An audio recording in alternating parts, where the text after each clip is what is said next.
வணக்கம் மக்களே. 75 days heart சேலஞ்சில் இன்றைக்கி டே 1. காலையில் 5:30க்கு எழும்பிட்டு பைபாஸுக்கு ஒரு 7000 ஸ்டெப்ஸ் நடந்தேன். 5 கிலோமீட்டர் போகிற வழியில் மீனெல்லாம் விற்றுட்டு இருந்தாவ பார்த்துட்டு high carb low fibre low protein meal எடுத்துகிட்டு ரீடு பண்ணக்கு என்ன புக் எடுத்திருக்கேன்னா how to win friends and influence people அந்த புக் தான் எடுத்திருக்கேன். 5 பேஜ் ரீடு பண்ணிட்டேன். அடுத்தது 3 லிட்ரு தண்ணியும் குடிச்சிட்டேன். ஈஸியான வேலை தான் அதெல்லாம்.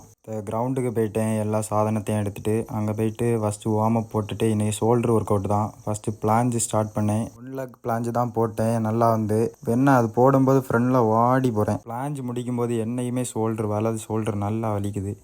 அடுத்து எல்சி2 டக் புஷ்அப் பண்ணேன். சூடோ புஷ்அப் ஒரு 3 செட்டு, பைக் புஷ்அப் ஒரு 3 செட்டு, பிளாஞ்ச் லீன் ஒரு 3 செட்டு. அடுத்த ஒர்க் அவுட்டை முடிச்சுட்டு பம்பை செக் பண்ணேன். ஷோல்ட்ரு நல்லாவே பம்பில் இருந்து. இந்த உடம்பை எப்படி 75 நாளில் ட்ரான்ஸ்ஃபர்மேஷன் பண்ணின்னு பார்ப்போம். இந்த சேலஞ்சில் மறக்காமல் பேஜை ஃபாலோ பண்ணி வச்சுக்கோங்க.